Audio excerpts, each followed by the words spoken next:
देखो ये collectorate building बहुत दिन धरिकी तार योजना थिला और नुआ जगह भी आवश्यकता थिला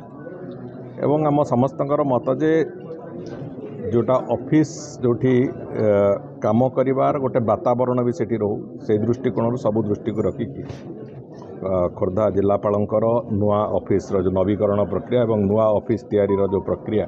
से आज शेष होती उद्घाटित होती मु आशा करी आमको जो भली भाव में खोर्धा जिला को समग्र ओडिशा रे सबुठु अधिक उन्नत एवं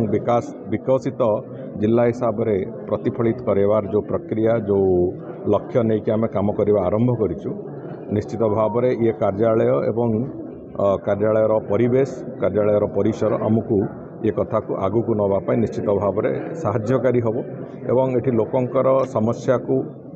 अंचलर समस्या को समाधान करने को आमको आहरी एक भल वातावरण तैयारी करके देखेब।